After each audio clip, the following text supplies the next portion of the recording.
हेची देवा पै मागत, हेची देवा पै मागत, चरण सेवा अखंडित। वास द्यावा पंढरीचा, सदा संग हरिदासांचा। जन्म हो का भलते याती, परिमीन चुको हरी भक्ती।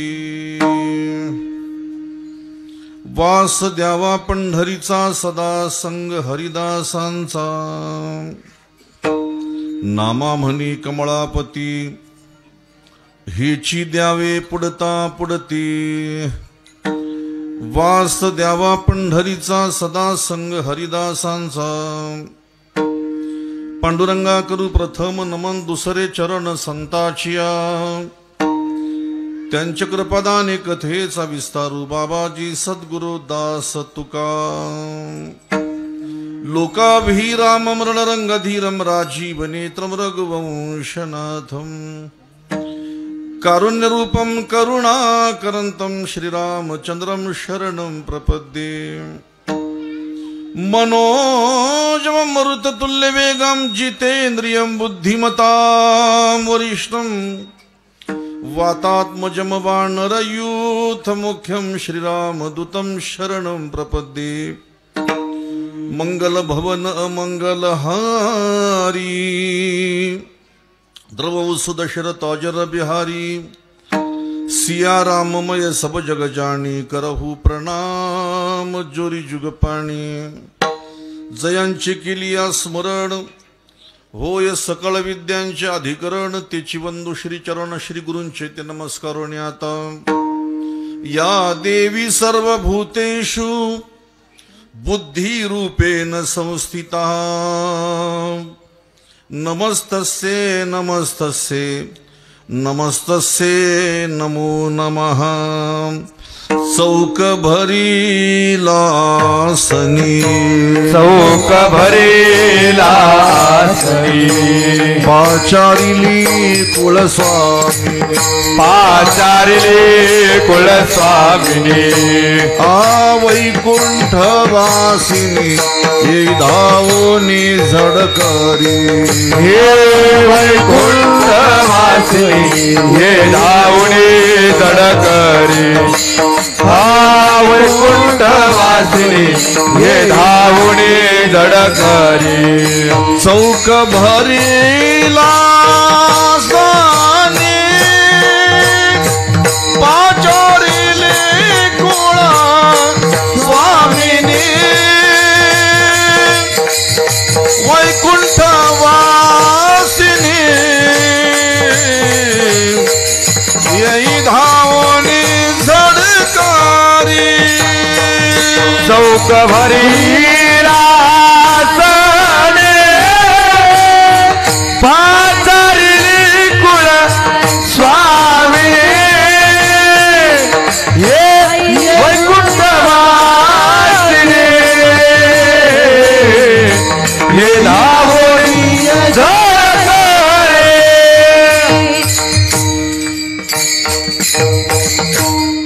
हेची देवा पै मागत, चरण सेवा अखंडित। वास द्यावा पंढरीचा, सदा संग हरिदासांचा।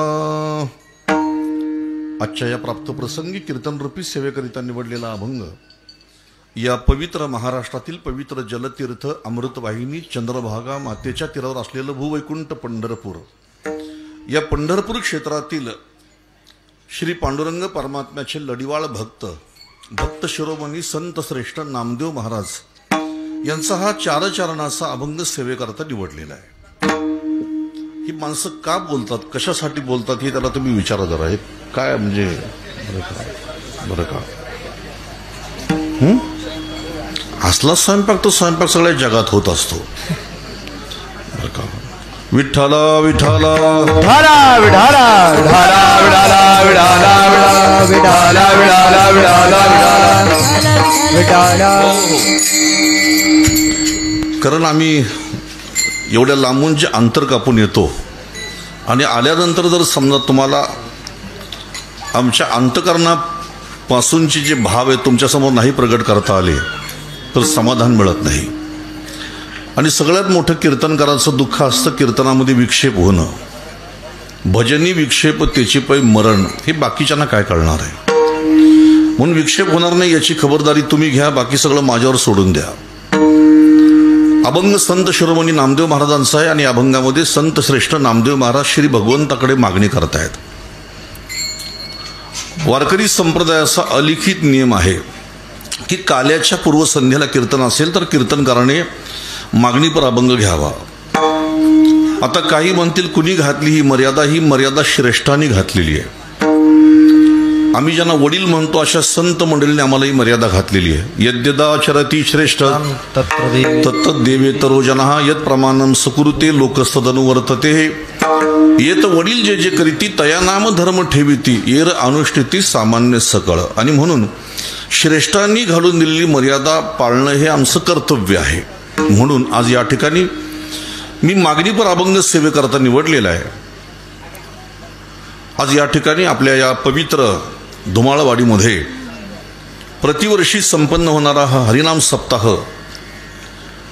आदिशक्ती जगत जननी श्री परमात्म्याचीच जिला अर्धांगिनी शक्ती असं आपण म्हणू शकतो अशी जगदंबा, अशा जगदंबेला अधिष्ठान ठेवून श्री पांडुरंग परमात्म्याच्या आशीर्वादाने ज्ञानोबारायदी संत मंडळीच्या कृपा आशीर्वादाने ग्रामस्थांच्या अथक परिश्रमाने हा सप्ताह या ठिकाणी सुरू आहे. मला वाटते आपलं ही 21वं वर्ष आहे. आणि आपल्या गावातीलच एक भूमिपुत्र, आपल्या सर्वांचेच लाडके आमचे किशोर महाराज यांचा माझा गेली अनेक वर्षापासूनचा संबंध असल्यामुळे जिव्हाळ्याचा. मला आठवतं की याच्या पूर्वीसुद्धा मी तुमच्या गावात एकदा येऊन गेलेलो आहे. माझं कीर्तन खूप वर्षापूर्वी आपल्या गावात झालेलं आहे. मंदिराच्या जीर्णोद्धाराच्या वेळेला माझं कीर्तन त्यावेळेला झालं होतं, तेव्हा आलो होतो आपल्या गावामध्ये. आणि बऱ्याच वर्षांनी यावर्षी सेवेची संधी आपल्या गावात मला प्राप्त झालेली आहे. आपल्याशी संवाद साधण्याचा योग परमेश्वराच्या कृपेने मला प्राप्त झालेला आहे. आमचे भूषणजी समोर बसलेले आहेत, त्यांची सुद्धा पुष्कळशे फोन या कार्यक्रमासाठी आम्हाला झाले. सर्व ग्रामस्थांना, कार्यकर्त्यांना, मंडळाला, या सप्ताहाची जी समिती सर्वांना धन्यवाद देतो. गुणी असे टाळकरी आहेत, दोन्ही मृदंगाचार्य चांगले तज्ज्ञ आहेत. आणि माझ्यासमोर बसलेला सर्व समाज हा सर्वज्ञ आहे. तुम्हा सर्वज्ञांच्या समाजी तुम्ही सर्वज्ञ मंडळी आहात. सर्वज्ञ कुणाला म्हणतात की ज्याला सर्वच गोष्टीचं ज्ञान आहे त्याला म्हणतात सर्वज्ञ. आणि तुम्ही म्हणाल आम्हाला कुठं सर्व गोष्टीचं ज्ञान आहे. जरी तुम्हाला तुमचा दर्जा कळत नसेल तरी ज्ञानोबारायांनी तुमचं महत्त्व सांगताना असं म्हटलेलं आहे, प्रभू तुम्ही महेशाची मूर्ती, मी दुबळा अर्चित असे भक्ती, म्हणून बोल जरी गंगावती तरी स्वीकाराल जी. आणि म्हणून तुम्ही सर्व भगवान शंकराच्या तुल्यतेचे श्रोते मंडळी आहात. मी तुम्हाला देखील धन्यवाद देतो. साऊंड सिस्टम असेल, कॅमेरावाले असतील, या सर्वांना मी सुरुवातीला धन्यवाद देतो. आणि पांडुरंग परमात्म्याला मी सुरुवातीलाच प्रार्थना करतो की परमेश्वरा सगळ्यांचं कल्याण कर. नावा म्हणे तया असावे कल्याण, ज्या मुखी निधान पांडुरंग. तुम्ही खूप मोलाचं कार्य या ठिकाणी 21 वर्ष करीत आहात. तुम्ही करीत असलेलं कार्य, या कार्याची महती जरी तुम्हाला कळत नसेल तरी हे कार्य अत्यंत मोलाचं आहे. मानवी जीवनामध्ये मनुष्याला ज्याची गरज आहे ते देण्याचं काम तुम्ही करीत आहात. आज माणसाच्या जीवनामध्ये कशाची गरज आहे तर माणसाच्या जीवनामध्ये समाधानाची गरज आहे. आणि प्रपंचामध्ये सगळं वैभव असून सुद्धा आपल्याला ते समाधान मिळत नाही. पण या कीर्तनाच्या माध्यमातून, प्रवचनाच्या माध्यमातून ते समाधान आपल्याला प्राप्त होतं. मला वाटतं कीर्तन श्रवण करून जर आम्हाला समाधान मिळत नसेल तर तो दोष कीर्तनाचा नसून तो आपल्या वृत्तीचा आहे असं मानायला हरकत नाही. आणि म्हणून कीर्तन, प्रवचन, भजन ही समाधानासाठी असतात.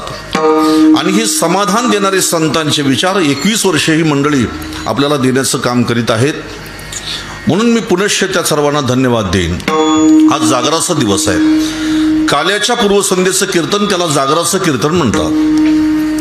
आणि जागराचं कीर्तन असेल तर तेव्हा कीर्तनकाराला अशी मर्यादा आहे की त्याने मागणीपरच अभंग घ्यावा. बरं, अशी मर्यादा संतांनी घातली. बरं, का घातली तर माणूस म्हटला की माणसाच्या ठिकाणी इच्छा ही असतेच. ज्याच्या ठिकाणी इच्छा आहे त्यालाच जीव म्हणतात. आणि ज्याची इच्छा संपलेली आहे त्याला संत म्हणतात. विठ्ठल विठ्ठल विठ्ठला विठ्ठला विठ्ठला विठ्ठला विठ्ठला विठ्ठला विठ्ठला नाही काम नाही झालो पायी रिकामा. संतांना काम म्हणजे इच्छा त्यांच्या ठिकाणी नसते, संतांच्या ठिकाणी, पण जीवाच्या ठिकाणी इच्छा असते. आणि म्हणून आम्ही सगळे जीव आहोत. त्यामुळे ज्याच्या ज्याच्या ठिकाणी इच्छा आहे त्याच्या ठिकाणी मागणं हे सहज संभवतं. इच्छा आहे म्हणून मागणं आहे. आणि तुमच्या आमच्या ठिकाणी इच्छा असल्यामुळे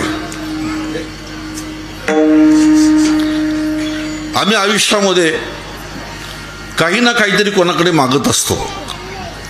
जगाकडे मागतो, संतांकडे मागतो, देवाकडे मागतो. आणि जो सतत मागतो त्यालाच तो माणूस म्हणतात. परंतु माणसाला काय मागावं याचं ज्ञान नसल्यामुळं आपल्या भाषेत देवाकडे न मागता संतांच्या भाषेत देवाकडे मागावं म्हणून हा अभंग सेवेकरता निवडलेला आहे. देवाकडे जीवाने काय मागावं याचं ज्ञान जीवाला नसल्या कारणाने आपण आपलं डोकं चालवायचं नाही. काय झालं तुम्हाला सांगतो. आपला संबंध अनादी काळापासून संसाराशी आहे. हा जन्म मिळण्याच्या आधी आपण खूप जन्म घेतलेले आहेत. किती जन्म झाला फेरा गणित नाही जी दातारा. जगद्गुरु तुकाराम महाराज आपल्या जीवनाचं गणित सांगताना असं म्हणतात, 184 न चुके फेरा. हा जन्म घेण्याच्या अगोदर 83,99,999 जन्म आम्ही घेतलेले आहेत. आणि या मागच्या जन्मामध्ये आपण बऱ्याचशा जन्मामध्ये आपण संसार केलेला आहे. आणि त्याच्यामुळं आपल्यावरती अनादी काळाचे संसाराचे संस्कार आहेत. आणि संसाराचे संस्कार घेऊन आपण जन्माला आलो आणि संसाराचे संस्कार घेऊन आपण जगतो. त्याच्यामुळं देवाकडे जरी मागायचं झालं तरी देवाकडे सुद्धा आपण प्रपंचाशिवाय दुसरं काहीच मागत नाही. ही मोठी गंमत आहे. देवाकडे सुद्धा मागायचं झालं तर माणसं देवाकडे सुद्धा प्रपंचच मागतात.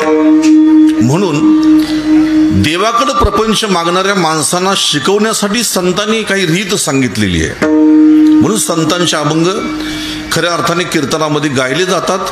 आपल्या बुद्धीने मागायचं नाही आपण देवाकडे काही. अभंग संत शिरोमणी नामदेव महाराजांचा निवडलेला आहे. या अभंगामध्ये नामदेव महाराजांची जी भाषा आहे ती मागणीपर भाषा आहे. मग आता इथे जर विचार केला तर नामदेव महाराज हे संत कोटीतले आहेत. आणि नामदेव महाराजांचं वैशिष्ट्य असं आहे की नामदेव महाराज हे इतर संतांपेक्षा थोडे वेगळे संत आहेत. नामदेव महाराजांचं आणि इतर संतांची आपण जर तुलना केली तर मी बाकीच्यांना कनिष्ठ लेखतो आणि त्यांना श्रेष्ठ लेखतो असं कोणी समजू नये. पण बाकी संतांमध्ये नामदेव महाराजांच्या मध्ये काय फरक आहे हे मी आपल्याला सांगेन. बाकीच्या संतांनी जे वाङ्मय तयार केलं, निर्माण केलं, ते आज संपूर्ण देशासाठी नाही तर संपूर्ण जगासाठी कल्याणकारी आहे. बरोबर आहे. संतांचं वाङ्मय हे केवळ त्या भागासाठी, त्या प्रांतासाठी, विशिष्ट जातीसाठी, विशिष्ट समाजासाठी नसून ते अखिल मानव समाजासाठी आहे.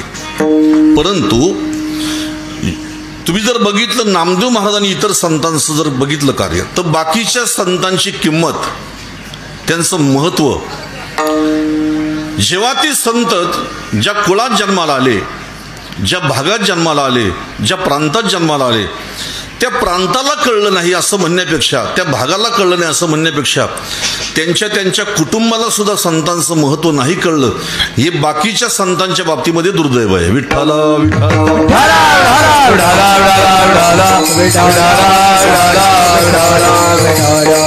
हो, म्हणजे संतांची किंमत, संतांचं महत्व हे त्यांच्या कुटुंबाला सुद्धा नाही कळलं, हे दुर्दैव आहे. थोडीशी माफी मागून बोलतो. कीर्तन सांगणाऱ्या महाराजांची किंमत जगाला सोडा, गावाला सोडा, पण किमान त्याच्या बायकोला आणि मुलांना जरी कळली ना तरी खूप झालं. बाकीच्यांना नको, पण किमान त्याच्या कुटुंबाला कळली तरी त्याने भरपूर काही कमावलं असं आपण समजावं. आणि म्हणून तर एक शब्द आहे संतांच्या वाङ्मयामध्ये, संतांचे ते आप नवती संत, संतांचे ते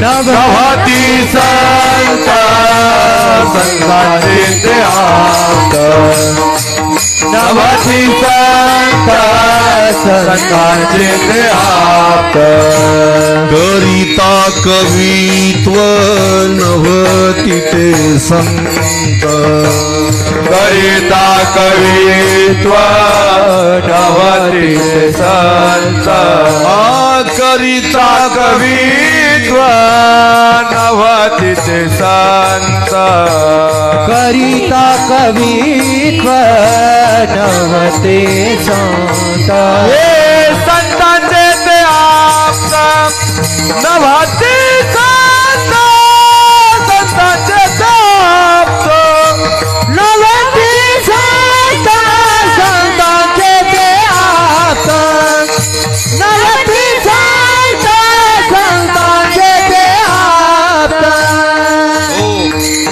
संतांचे आप्त नव्हती संत. एकाचा भाऊ संत आहे पण त्याचा भाऊ म्हणतो आमच्या भावाला अक्कल नाही. एका बाईचा पती संत आहे पण ती म्हणते उठितो ते कुठितो टाळ. एकाची बायको संत आहे नवरा म्हणतो तिला काही कळत नाही. बरं का. एकाचा मुलगा संत आहे पण बाप म्हणतो आमचा कार्टा वाया गेला. आणि एकाचे वडील संत आहेत पण त्यांना सुद्धा आयुष्यभर आपले वडील नाही कळले. हे दुर्दैव आहे मोठं. रावणाचा भाऊ कुंभकर्ण बिभीषण एवढा मोठा भगवत भक्त झाला. काय बोलतात ते लोक. माझी लिंक तुटते कीर्तनाची. रावणाचा भाऊ बिभीषण हा संत आहे. रावणाला कुठे त्याची किंमत कळली.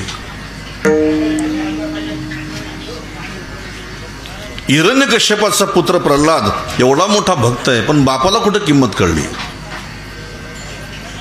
जगद्गुरु तुकाराम महाराजांची किंमत आईसाहेबांना कळली नाही असं मी म्हणत नाही.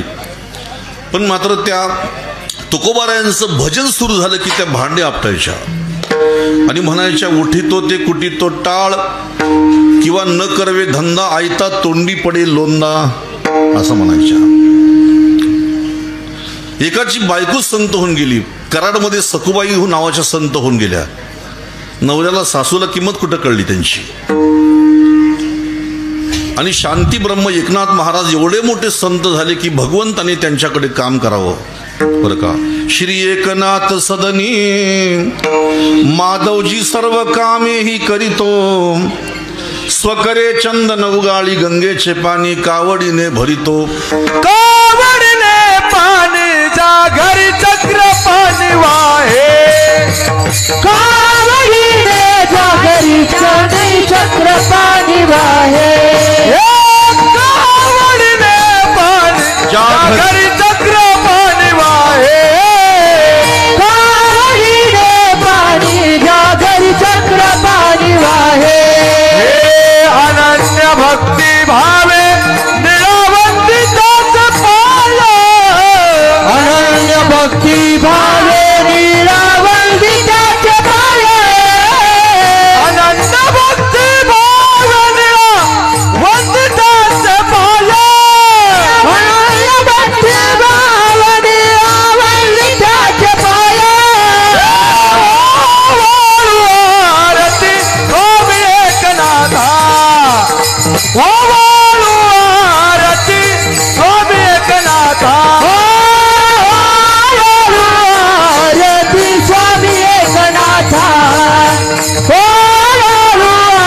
आरती स्वामी एकनाथा श्रीखंड चंदन उगाळ करी वस्त्रे गंगा तीरी दूत से वस्त्रे गंगा तीरी दूत से श्रीखंड चंदन उगाळणी करी वस्त्रे गंगा तीरी दूत से वस्त्रे गंगा तीरी दूत से द्वारकेची हो मोठ हो हो राहू दे आता. बरं का. छान. ज्यांच्या घरी श्रीखंड्या रूपाने भगवान स्वतः काम करतात आणि त्यांचा मुलगा हरी पंडित पण त्यांना कुठं नाथ महाराजांची किंमत कळली म्हणे. लक्ष द्या फक्त कीर्तनामध्ये. म्हणजे संतांच्या घरी जन्माला आलेली माणसं संत असतीलच असं नाही. हे दुर्दैव आहे. कधी कधी कीव येते. ज्याप्रमाणे राजकारणामध्ये बरं का, राजकारणामध्ये ज्याप्रमाणे घरचा वंश चालतो तसं परमार्थामध्ये सुद्धा हल्ली ज्ञानवंशापेक्षा मलवंशाला जास्त किंमत दिली जाते अलीकडच्या काळामध्ये.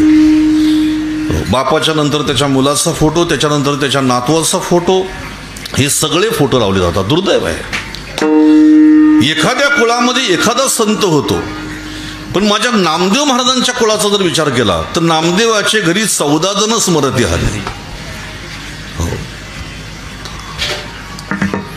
राजाई गोनाई दोघी सासू सुना,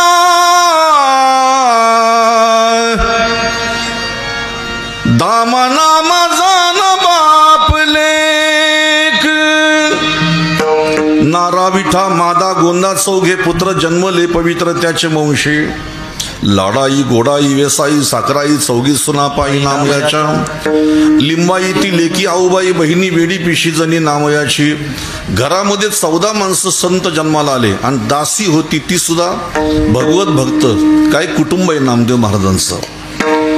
म्हणजे इतर संतांपेक्षा नामदेव महाराज वेगळे संत आहेत. आणि तुम्हाला सगळ्यात मोठं आश्चर्य सांगतो, नामदेव महाराजांचं वैशिष्ट्य असं की त्यांनी भागवत धर्म संप्रदायाचा प्रचार प्रसार केवळ महाराष्ट्रापुरता मर्यादित नाही केला,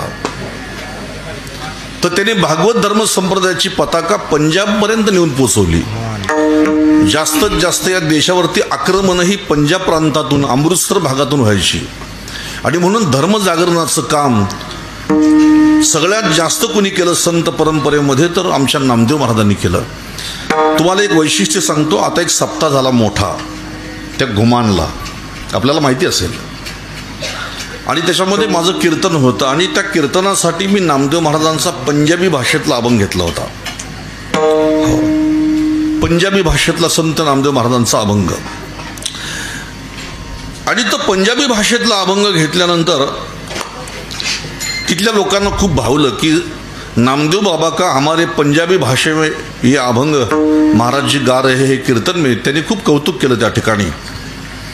गुरुग्रंथ साहेबामध्ये नामदेव महाराजांचे 61 अभंग आहेत. किती मोठी कमाल आहे. शीख लोकांच्या ग्रंथामध्ये आपल्या संतांचे 61 अभंग आहेत नामदेव महाराजांचे. आपण त्यांना नामदेव महाराज म्हणतो, पण तिथले माणसं नामदेवजी बाबा म्हणतात. बाबा नामदेवजी असं आदराने म्हणतात. आपल्या महाराष्ट्रातली अशी नालायक माणसं आहेत की जगद्गुरू तुकाराम महाराजांना सुद्धा एकेर नावाने हाक मारतील. नामदेव महाराजांना सुद्धा संत नामदेव महाराज म्हणण्यापेक्षा बरं का नामदेव म्हणतील. नामदेवाने असं केलं तसं केलं. पण तिथं एवढा आदर आहे त्यांच्याविषयी पंजाबमध्ये. आणि त्या पंजाबमध्ये नामदेव महाराजांची समाधी आहे. आता तुम्हाला सांगतो, कीर्तनाच्या पूर्वीच घडलेली गोष्ट अशी झाली की तिथं नामदेव महाराजांची समाधीचं दर्शन घ्यायला आपली माणसं काही गेली तिथं. आणि दर्शन घ्यायला गेल्यानंतर त्यांच्यामध्ये चर्चा सुरू झाली. त्यांच्यामध्ये ते म्हटले ही समाधी खरी आहे का हो? हा. दुसरा म्हटला ही नसेल खरी, पंढरपूरची खरी असेल. काही म्हणतात पंढरपूरची खरी नसेल, ही खरी असेल. आणि एका माणसाने तर असं मत मांडलं तिथं स्पष्ट मत. तर म्हटलं आपल्या लोकांना पहिल्यापासून 2-2 करायच्या सवय आहेत. म्हटलं एका दिंडीच्या 2 दिंड्या, एका सप्ताहाचे 2 सप्ते, छत्रपती शिवाजी महाराजांच्या जयंत्या 2, पुण्यतिथ्या 2. हा, हे आपल्या माणसांची जुनी सवय आहे. मग मला त्यांनी शंका विचारली, तुमचं मत काय? म्हटलं मी कीर्तनामध्ये माझं मत मांडणार आहे. आणि त्या दिवशी कीर्तनामध्ये मांडलेलं मत आपण ऐकू शकता. त्या कीर्तनामध्ये जर मिळालं पंजाबचं कीर्तन तुम्हाला, यूट्यूबचं कीर्तन, तर त्या कीर्तनामध्ये मी त्या ठिकाणी वाक्य सांगितलं की पंजाबची समाधी खरी आहे का महाराष्ट्रातली पंढरपूरची नामदेव महाराजांची समाधी खरी आहे. याच्या बाबतीत चर्चा करण्यापेक्षा, उगाच वेळ खर्च करण्यापेक्षा महाराष्ट्रातून पंजाबला आलेल्या प्रत्येक माणसाने शर्टाची बटणं खोलायची आणि छाती ठोकून म्हणायचं की माझ्या महाराष्ट्रातला संत एवढा मोठा आहे की पंजाबी लोक म्हणतात तो आमचा संत आहे. हा महाराष्ट्राचा मोठेपणा आहे, आमच्यासाठी गौरव आहे. आपल्या संताला म्हणावं पंजाबी लोकांनी की आमचा संत आहे म्हणून. लक्षात ठेवा, याच्यासाठी माणसांनी सार्थ अभिमान बाळगावा की आमचे संत किती मोठे आहेत, की पंजाबी लोकांनी म्हणावं की ते आमचे संत आहेत म्हणून. असे नामदेव महाराज देवाचे लढिवाळ भक्त, देवाच्या सोबत 4 जन्म राहिले आणि 4 जन्म देवासोबत राहिले, कृत, त्रेता, द्वापार आणि कली. कृतम, त्रेता, द्वापारश्य, कलिशती, चतुर्युगम. आता या 4 युगामध्ये नामदेव महाराज देवाच्या सोबत राहिले. कृतयुगामध्ये प्रल्हाद, त्रेतायुगामध्ये अंगद, द्वापार युगामध्ये उद्धव आणि कलियुगामध्ये नामदेव महाराज. हे जनाबाईच प्रमाणे चौयुगाचा भक्त नामा उभा कीर्तनी, हा चौयुगाचा भक्त नामा उभा कीर्तनी. पाठीमागे डोळे झाकूनी उभी ती जणी, वाळवंटापासून महाद्वारा पर्यंत, महाद्वारापर्यंत. हे पाठीमागे डोळे झाकूनी उभी ती जणी, पाठीमागे डोळे झाकूनी उभी ती जणी,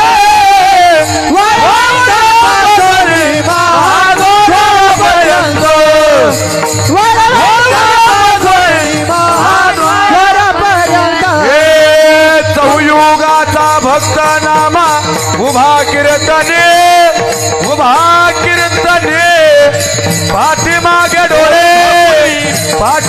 डोळे झाकून उभी ती जाणे, चौयुगाचा भक्त नामा उभा कीर्तनी, उभा कीर्तने. पाठीमागे डोळे झाकून, पाठीमागे डोळे झाकून उभी ती जाणे. आपण म्हणतो ना पाठीमागे डोळे असं म्हणतो ना आपण, त्यामुळे अर्थ बदलतो. लगेच म्हणायचं पाठीमागे डोळे झाकोनी, हा शब्द लगेच तिथं जोडून घ्यायचा तिथं. आता जनाबाई म्हणते 4 युग नामदेव महाराजांचा बरं का आणि देवाचा संबंध आहे. मंडळी, माणसं जर 4 वेळा भेटली ना तर पहिल्या फेरीत पहिल्यांदा माणसं आवजाव करतात, नंतर माणसं नावाने हाक मारतात, 3ऱ्या वेळेला माणसं थोडंसं फक्त त्याच्यामध्ये आदरार्थी शब्द वापरतील आणि 4थ्या वेळेला थेट माणसं आरेकारेवी येतील 4 वेळा भेटल्यानंतर. मग 4 वेळा जर माणसं भेटली तर एवढा अतिसंबंध येतो माणसांचा. तर भगवंत आणि नामदेव महाराज 4 जन्म एकत्र आहेत, 4 युग एकत्र आहेत. आता 4 युग एकत्र असल्यामुळे तुम्ही म्हणाल याला प्रमाण काय हो, तर याला जनाबाईचं प्रमाण आहे. जनाबाई म्हणतात मी 4 जन्म बघितलं या नामदेवाला. हिरण्यकश्यपूची कुळी नामा प्रल्हाद. हे पोरी, हे बोलायचं असेल मागं जाऊन बसायचं, तिकडं कीर्तनामध्ये बोलायचं नसतं, असं त्यांना लांब लांब बसवा जरा असं बरं का. हिरण्यकश्यपूचे कुळी नामा प्रल्हाद. तुम्ही कुठं होतात तेव्हा? ते म्हणतात पद्मिनी नाम माझे मुख्य दासीचे पद. मी तिथं पद्मिनी नावाची दासी होती. हे त्रेतायुगामध्ये अंगद झाले, तिथं मी मंथरा होती, भरताने माझ्या लात मारली होती, रामाला वनवास मीच दिला होता, जनाबाई म्हणतात. द्वापार युगामध्ये मी कुब्जा होती, कृष्णाने मला सरळ केली, वाकडी होती मला सरळ केली, सुंदर बनवली, ती कुब्जा मी. आणि कलियुगामध्ये हे नामदेव झाले, मी इथं जनाबाई झाली. म्हणजे 4 जन्माचा संबंध असल्यामुळे देवाचं नामदेव महाराजांचं एवढं एक अतूट नातं होतं, प्रीती होती. कधी जर नामदेव महाराज देवाला म्हटले देवा अरे जरा जेव रे माझ्या हातचा, तर भगवान जेवायचे. आणि नामदेव महाराज जर कधी म्हटले आता जेवून झालं आता दूध पे, दूध पियो मोरे गोविंद लाला. गाताना ऐकू ठेवायचा, दूध पियो मोरे गोविंद लाला. भगवान त्यांच्या हाती दूध प्यायचे.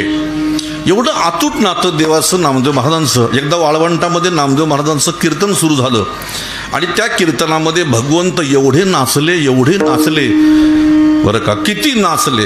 नाचता नाचता देवाचा गळला पितांबर, नाचता नाचता देवाचा गळला पितांबर.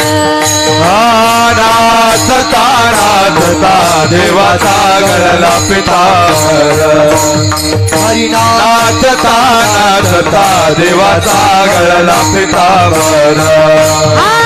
नाचता नाचता देवाचा गळला पितांबर, नाचता नाचता देवाचा गळला पितांबर.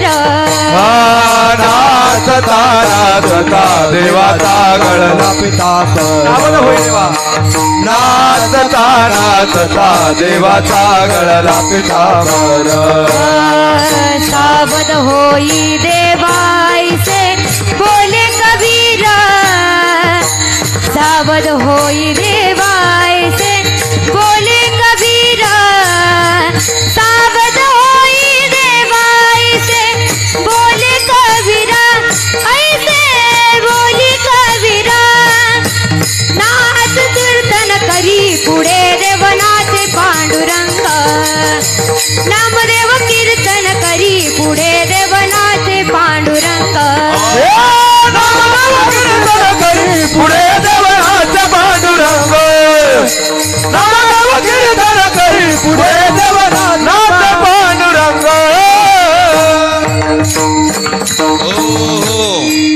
कन्या तरी ऐसी देई जैसी मीरा मुक्ताबाई.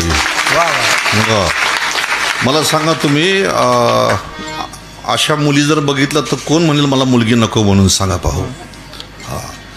हे सगळं बघितल्यानंतर कोण म्हणेल की मला मुलगी नको म्हणून.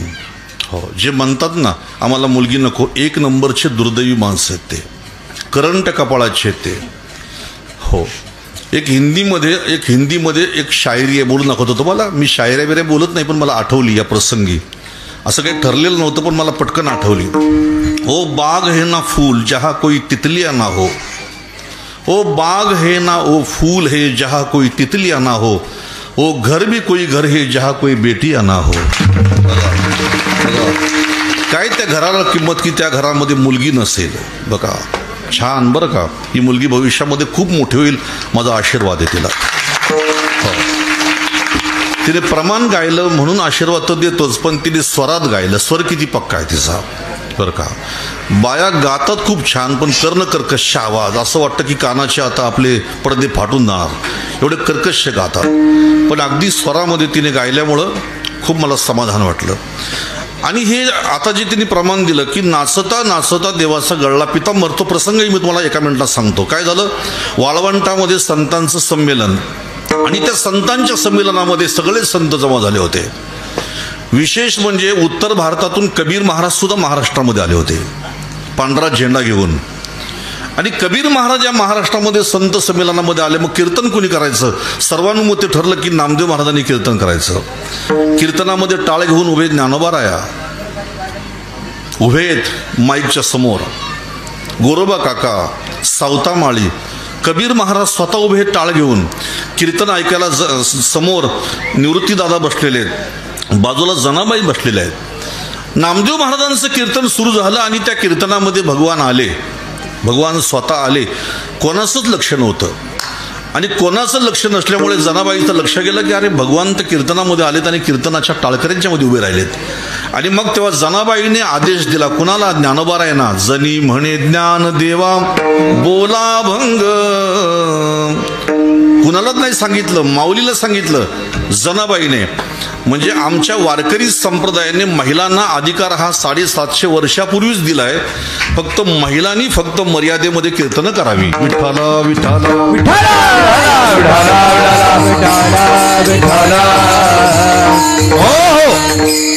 वारकरी संप्रदायाने तेव्हापासून महिलांचा सन्मान केलाय. कुणी प्रमाण म्हणायचं हे अधिकार जनाबाईने माऊलीला सांगितलं माऊली म्हणा प्रमाण. आणि तुम्हाला सांगतो बाकीच्या संतांना आग्रह का नाही केला. कीर्तन जरा वाढलं चालेल ना आता मला उलट तुमच्यापेक्षा जास्त घाई आहे पण आता 7 ते 9ची वेळ होती ना कितीची 7 ते 9. बरं आता कीर्तन सुरू झालंय 8ला मग मी किती वाजता संपलं पाहिजे 10ला नाही संपवणार फक्त 9:30 पर्यंत चालेल ना. विठ्ठल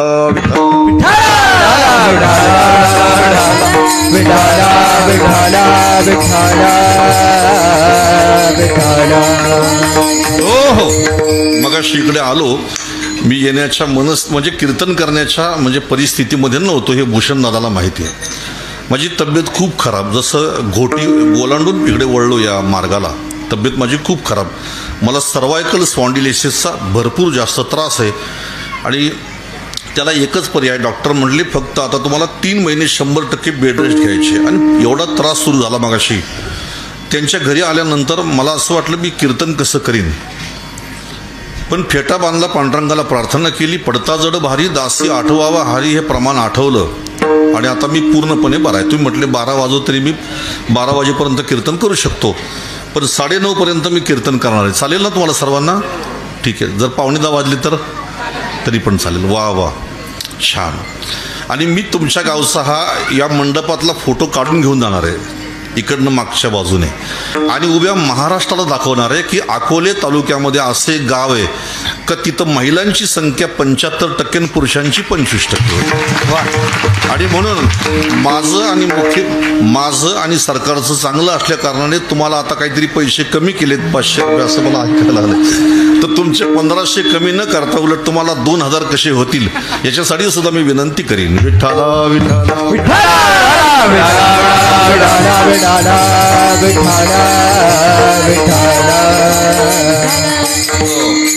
काय खरोखर अख्खा मंडप सगळा माझ्या माता भगिनीने भरलेला आहे, माझ्या लाडक्या बहिणीच्यानी भरलेला आहे.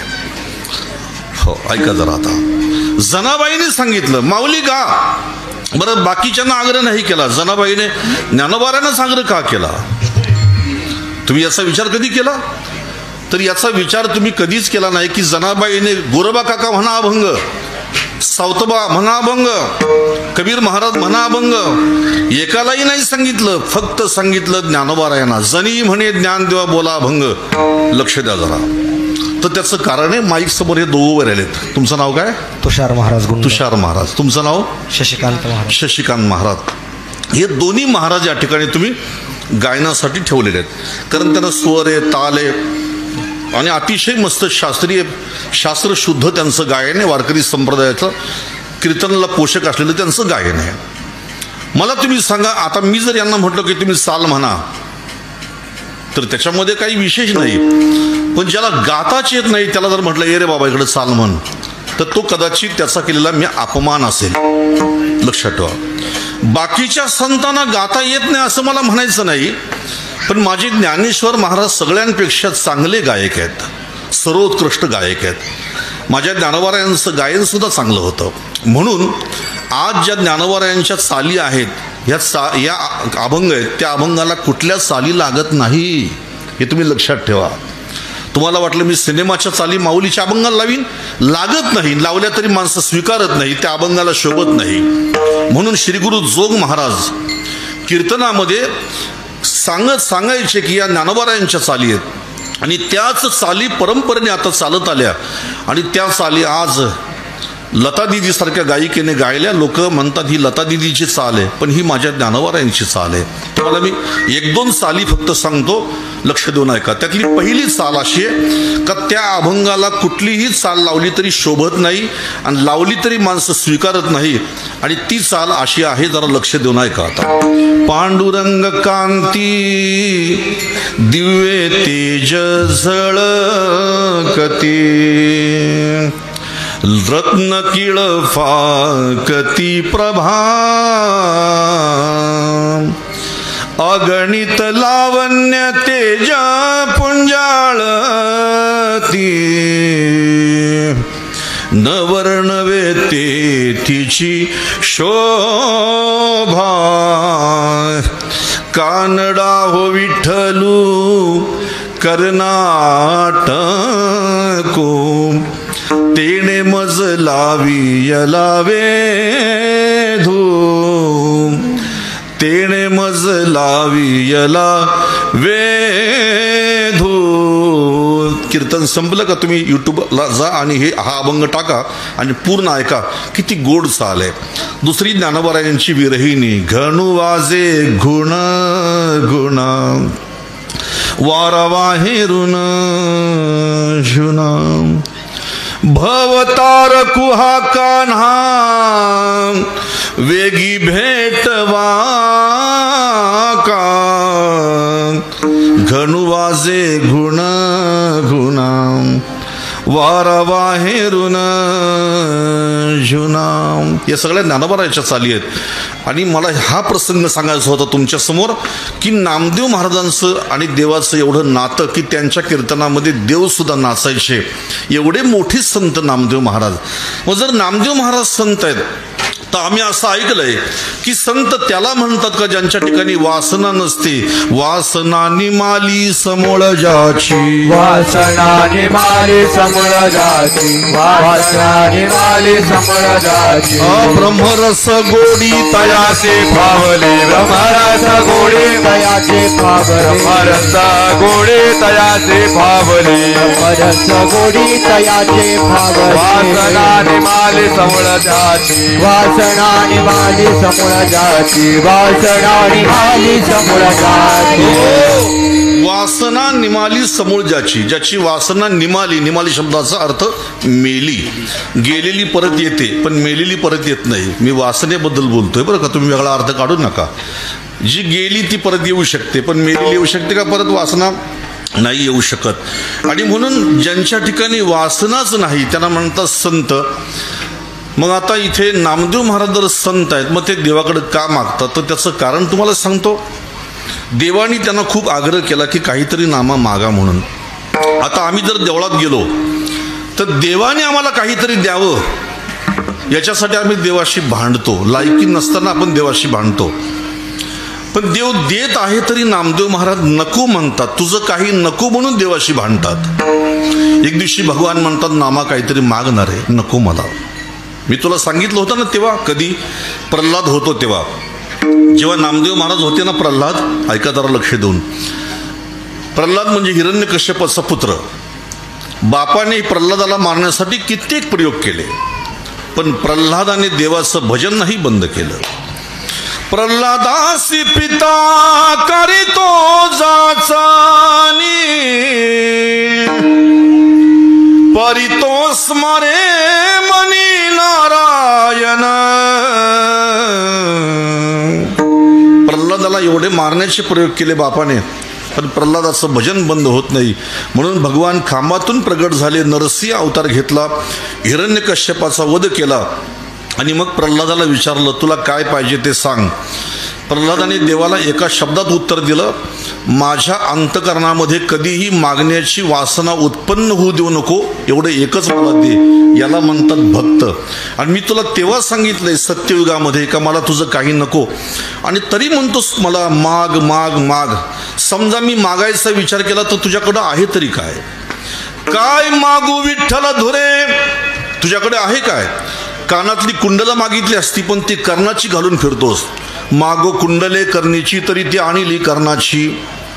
हो, तुझ्या डोक्यातला मुकुट मागितला असता पण तो तुझा आहे का? तो इंद्राने तुला दिलेला आहे. मागो मुकुट माथीचा तरी तो आणला इंद्राचा. तुझ्या पायातल्या पादुका सुद्धा तुझ्या नाहीत, त्या शेषाच्या घालून फिरतो. मागू पादुका चरणीच्या तरी त्या आणल्या शेषाच्या. मला तुझं काही नको देवा. शेवटी देवाने विशेष आग्रह केल्यानंतर नामदेव महाराजांनी विचार केला, ठीक आहे, देव जर मागा मागा मागा असं कधीपासून जर म्हणतात तर आपण देवाकडे क्षेमाची मागणी करू. कसली? क्षेम, क्षेमाची मागणी करू. आणि म्हणून नामदेव महाराजांनी देवाकडे क्षेमाची मागणी केली. योग आणि क्षेम, योग म्हणजे अप्राप्ताची प्राप्ती आणि क्षेम म्हणजे प्राप्ताचं परिपालन. एखादी गोष्ट जीवनामध्ये न मिळणारी मिळणं याला म्हणायचं योग आणि मिळालेली गोष्ट आपल्या जीवनामध्ये टिकून राहणं याला म्हणायचं क्षेम. विठ्ठल विठ्ठल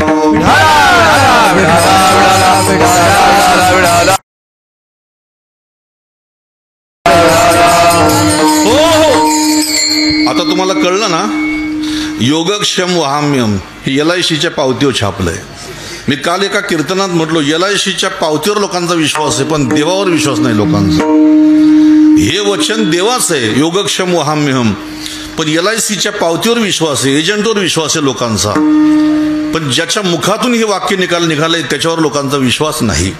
म्हणून योग शब्दाचा अर्थ अप्राप्ताची प्राप्ती होणं. पंढरपूरला गेला एखादा माणूस आणि पंढरपूरला गेल्यानंतर माळ घालूनच घरी परत आला, याला म्हणायचं योग.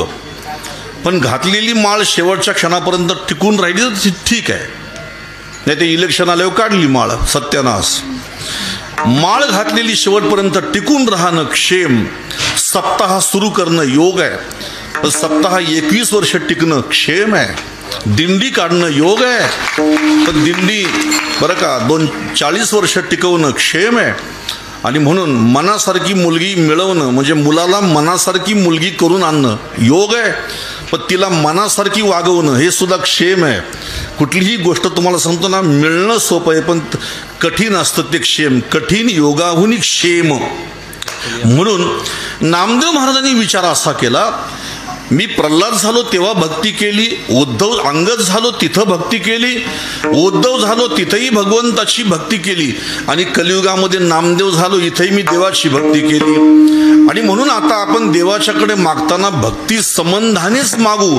म्हणून भगवंताला म्हणतात की देवा, तुला जर द्यायचं असेल ना तर मला काय दे, तुझ्या चरणाची सेवा मला तू अखंड. चरण सेवा अखंडित चरण सेवा अखंडित चरण सेवा अखंडित चरण सेवा हेची देव पै मागता हेची देव पै मागता हेची देव पै मागता हेची देव पै मागता हेची देव पै मागता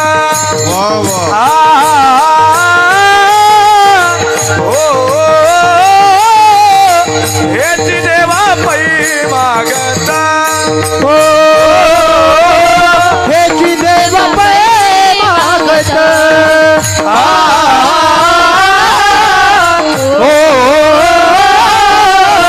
हेची देव पै मागता चरण सेवा अखंडित चरण सेवा अखंडित वासुदेव पंढरीचा वासुदेव पंढरीचा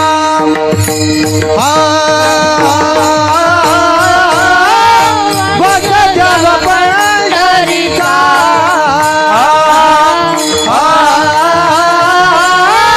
वासुदेव पंढरीचा हेची देव पै मागता चरण सेवा अखंडित चरण सेवा अखंडित हेची देव पै मागता चरण सेवा अखंडित चरण सेवा अखंडित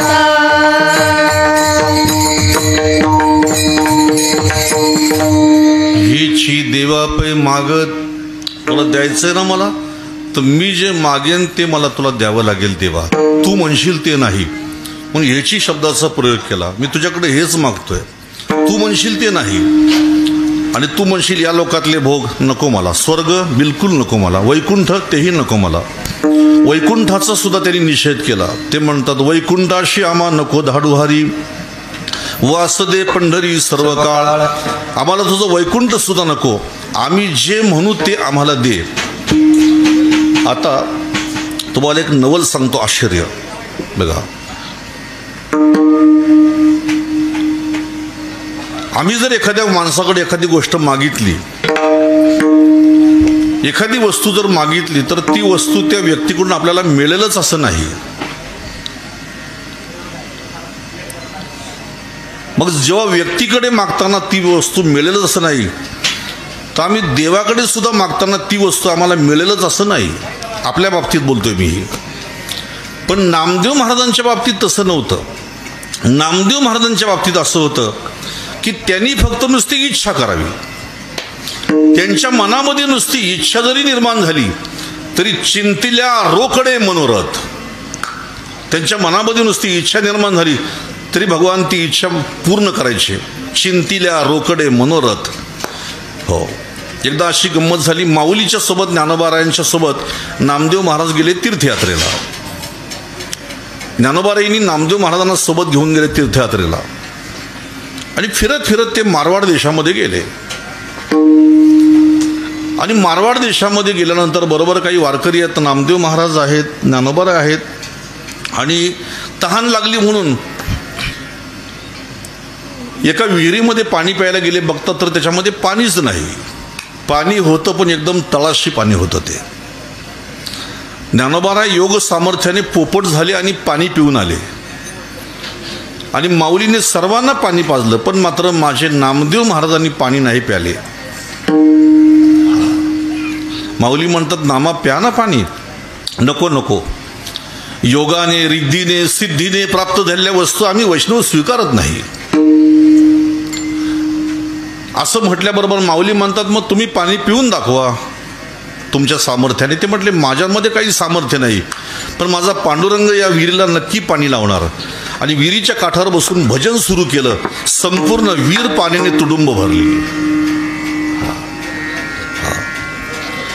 योगाने पाण्याकडे जावं लागलं, पण भक्तीने तळाचं पाणी वर आलं. हे भक्तीचं सामर्थ्य. आणि म्हणून एकदा एक प्रसंग असा घडला की पंढरपुरामध्ये परिसा भागवत एक राहत होता. आणि परिसा भागवत हे रुक्मिणीचे भक्त.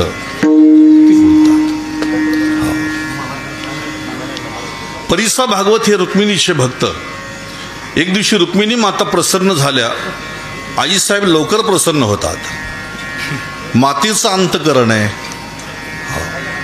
रुक्मिणी माता प्रसन्न झाल्या आणि प्रसन्न होऊन रुक्मिणी मातेने परिसा भागवताला एक परीस दिला.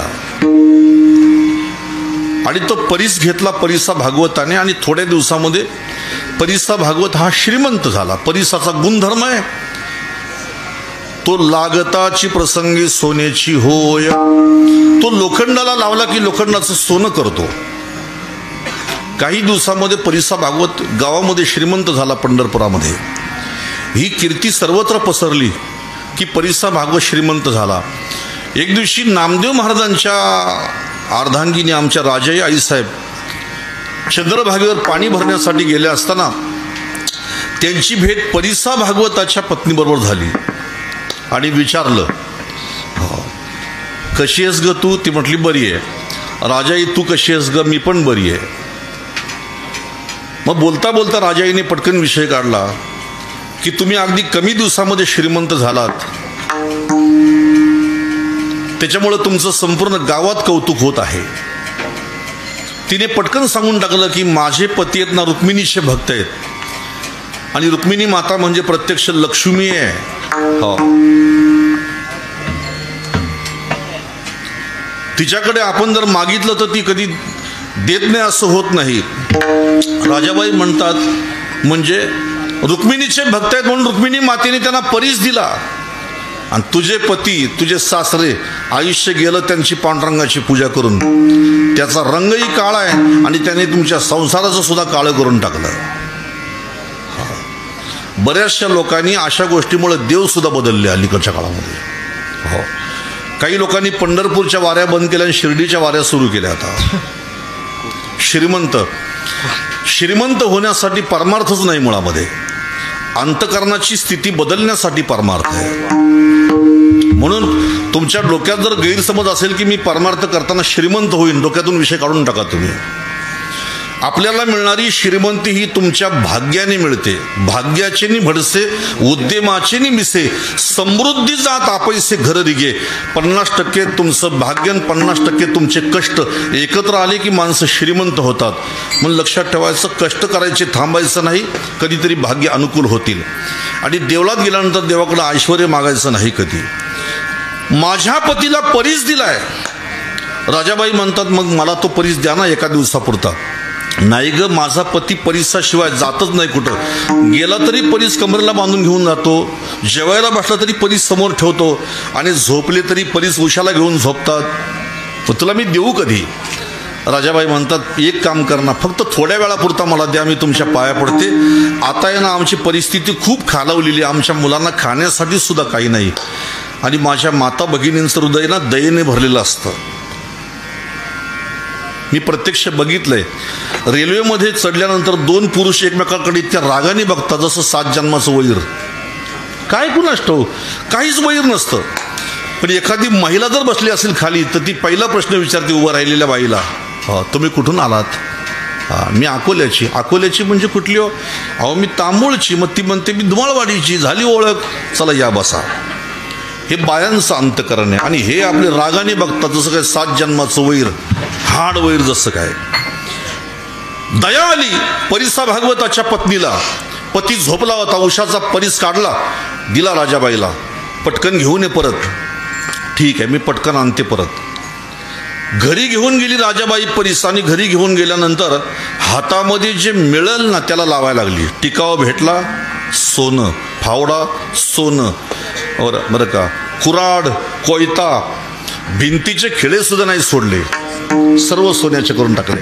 परत नेऊन द्यायचं आहे आणि म्हणून सगळं सोन्याचं केलं. नामदेव महाराज उठले. उठून बघतात तर घरामध्ये सगळं चकाचक दिसतं, घर चमकतं. विचारलं राजाबाई हा काय प्रकार आहे? कुठं शिकलीस अशी विद्या, तू घरात सगळं सोनं केलं?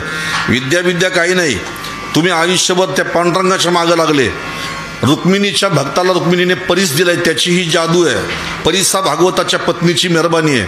राजाबाई म्हणते हा बघा परीस, हा बघा परीस. म्हटल्यावर नामदेव महाराजांनी जी उडी मारली, हातातला परीस खेचला आणि धावत सुटले चंद्रभागेकडे. चंद्रभागेकडे धावत सुटले. राजाबाई मागं धावते. अहो थांबा ना, तो आपला नाही, लोकांचा आणलेला आहे मागून. मागं सुद्धा बघत नाही. पुंडलिकाच्या मंदिराजवळ गेले आणि तिथून दिला फेकून चंद्रभागेमध्ये. राजाबाई जमिनीवर पडल्या आणि मातीमध्ये लोळू लागल्या. आता मी काय उत्तर देऊ?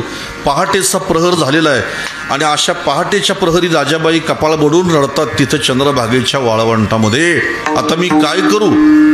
हो, तेवढ्यामध्ये सकाळी परिसा भागवत उठला. उशाला परीस नाही. पत्नीला विचारलं. पत्नीने खरं खरं सांगितलं, मी नामदेवाच्या पत्नीला दिला होता परीस थोड्या वेळापुरता, जा घेऊन ये. गेली. त्यांनी सांगितलं अहो त्यांनी तुमचा परीस चंद्रभागेत फेकून दिला. कोण विश्वास ठेवील? नाही विश्वास ठेवला. तुम्ही लपून ठेवलाय परीस. मी शपथ घेते माझ्या मुलाबाळांची. त्यांनी परीस फेकून दिला. घरी गेली परिसा भागवताची पत्नी. सांगितलं परिसा भागवताला. त्यांनी परीस चंद्रभागेत फेकून दिला. परिसा भागवत गावातली पंचमंडळी घेऊन आले. नामा पटकन परीस दे, उशीर झालाय. आणि म्हणून नाहीतर मी तुला राजाच्या दरबारात नेऊन उभा करीन आणि तुला दंड करायला लावीन. माझा परीस मला पटकन दे.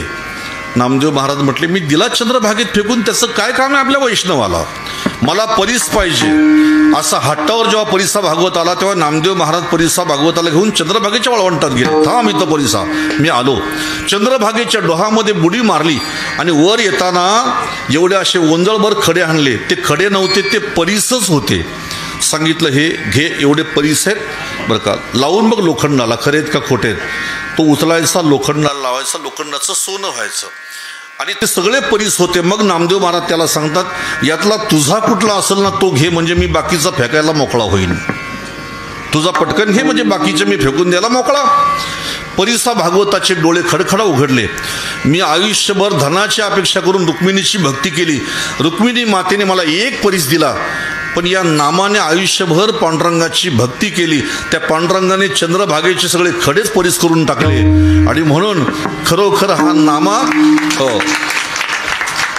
एवढा मोठा भक्त आहे का त्याने जी इच्छा करावी ती पांडुरंगाने पूर्ण करावी. मग नामदेव महाराज जे देवाकडे मागतील ते देव देत होता. म्हणून ते म्हणतात मला आज तुझ्याकडून काहीच नको, मी जे मागतो तेच दे. हेच पाहिजे मला. काय तर चरण सेवा अखंडित, तुझ्या चरणाची सेवा मला अखंड पाहिजे हे भगवान. आणि म्हणून तुमच्या चरणाची सेवा मला अखंड पाहिजे, कारण तुमची चरण सेवा करून माझ्या मनाचं समाधान झालेलं नाही, ती मला पुन्हा पुन्हा मिळावी एवढीच फक्त इच्छा आहे देवा. म्हणून चरण सेवा अखंडित. आता देवाच्या चरणाबद्दल मनामध्ये प्रेम निर्माण होणं योग आहे आणि देवाच्या चरणावर ते प्रेम अखंड टिकून राहणं याला म्हणायचं क्षेम आहे. तुझे पावलं मला जोडलेले आहेत, पण तुझ्या चरणांची माझी कधी ताटातूट होऊ देऊ नको देवा, एवढीच माझी विनंती आहे. भगवंताच्या चरणाची ताटातूट होण्याची दोन कारणं आहेत. एक, आपला अहंकार जागा होणं आणि दुसरं मागच्या जन्माच्या प्रारब्धाने आपल्यावरती संकट येणं, या दोन गोष्टीमुळे भगवंताच्या चरणामध्ये अंतर पडू शकतो. जर माझ्यावर दुःखाचे डोंगर जरी कोसळले तो तरी तुझ्या चरणसेवेमध्ये अंतर पडू देऊ नको, असं शांती ब्रह्म एकनाथ महाराजांचे बरं का पूर्वज भानुदास महाराज सुद्धा देवाला म्हणतात. जव हे आकाशवर पडो पाहे, जव हे आकाशवर पडो पाहे, ब्रह्मगोळ भंगा जाये, ब्रह्मगोळ भंगा जाये, वडवानळ त्रिभुवन खाय, वडवानळ त्रिभुवन खाय, परी मी तुझी सावास पाहेगा विठोबा, न करी अनिकांचा पांगेळा, न करी अनिकांचा पांगेळा, परी मी तुझी वास पाहेगा विठोबा, न करी अनेकांचा पांगेळा, न करी अनेकांचा पांगेळा. ज्याप्रमाणे प्रारब्धाच्या दुःखाने सुदामा पिडला होता, प्रारब्धाच्या दुःखाने पांडव पिडले होते, पण त्याने देवाचे चरण नाही सोडले. बघा, पाहते पांडव अखंड वनवासी, परी त्या देवासी आठविती,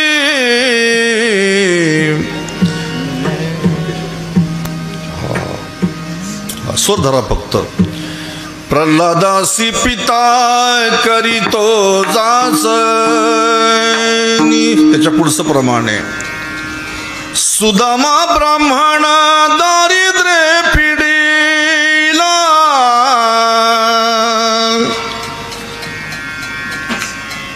फक्त स्वर धरा. नाही विसराला पांडुरंगा,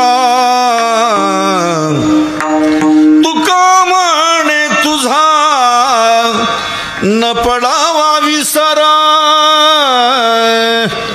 दुःखाचे डोंगर आले तरी, किती दुःखाचे प्रसंग येऊ पण मात्र तुझ्या चरणसेवेमध्ये अंतर पडता कामा नाही, एवढीच आमची इच्छा आहे. आणि आमचा अहंकार फक्त कधी आडवा येऊ देऊ नको. कधी कधी अभिमान आहे ना, हा देवाला आपल्यापासून दूर करतो. आम्ही अभिमान जवळ केला की देव आपल्यापासून दूर निघून जातो. तुम्ही म्हणाल असं होतं, हो असं होतं. देवाने सर्वात जास्त प्रेम केलं अर्जुनावर, आणि देवाने सर्वात जास्त प्रेम केलं ते गोपिकांवर. गोपिकांवर प्रेम केलं. काल्याच्या कीर्तनामध्ये उद्या दयानंद महाराज आहेत, ते तुम्हाला खूप गोड सांगतील चिंतन. तुम्हाला काल्याचं कीर्तन ऐकावं अशा ठराविक माणसांचं. आणि म्हणून तुम्हाला सांगतो की गोपिकांच्यावर भगवान एवढे प्रेम करायचे, कधी जर समजा गवळणी रुसल्या तर भगवान त्यांना समजावून सांगायच्या, असं करू नका, रुसलिया त्यांचे करी समाधान. पण जेव्हा त्या गवळणी रासलीलेच्या प्रसंगी आल्या आणि त्यांना अभिमान झाला की आमच्यासारख्या आम्हीच आहोत म्हणून, देव त्यांच्यापासून दूर निघून गेले, थांबले नाही तिथं. आणि म्हणून जेव्हा अहंकार जागा होतो तेव्हा भगवान त्या भक्तापासून दूर निघून जातात. म्हणून तुकाराम महाराज असतील, नामदेव महाराज असतील, याने भगवंताच्या चरण सेवेची अखंड मागणी केली.